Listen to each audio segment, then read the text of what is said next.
दादांच्या विमानाला अपघात झाला का आणखीन काय झालं याच्या संदर्भामध्ये चौकशीसाठी आपण मुख्यमंत्र्यांच्याकडे सुनेत्राताईंनी आणि सगळ्या पक्षातल्या वरिष्ठ नेत्यांनी निवेदन दिलेलं आहे आणि त्या संदर्भामध्ये CBIच्या मार्फत चौकशीची मागणी आपण त्या ठिकाणी केलेली आहे.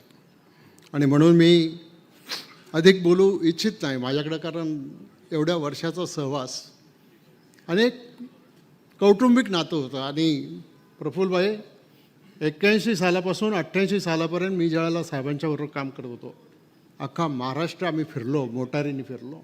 त्यावेळेला विमानं, हेलिकॉप्टर काय नव्हतं, अँबॅसेडर गाड्या असायच्या आणि त्या गाड्यांमध्ये इतकं त्यांच्याबरोबर मला फिरायला मिळालं, काम करायला मिळालं, शिकायला मिळालं.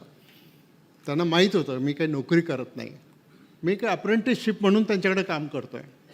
आणि त्याचं कारण की माझे वडील कैलासवासी दत्तात्रय वळसे पाटील हे 67 साली ज्या वेळेला आमदार होते त्यावेळेला साहेब पहिल्यांदा, ते आणि साहेब दोघंही पहिल्यांदा विधानसभेमध्ये निवडून आले होते. तेव्हा साहेबांचं सुद्धा वय होतं 27 वर्षाचं.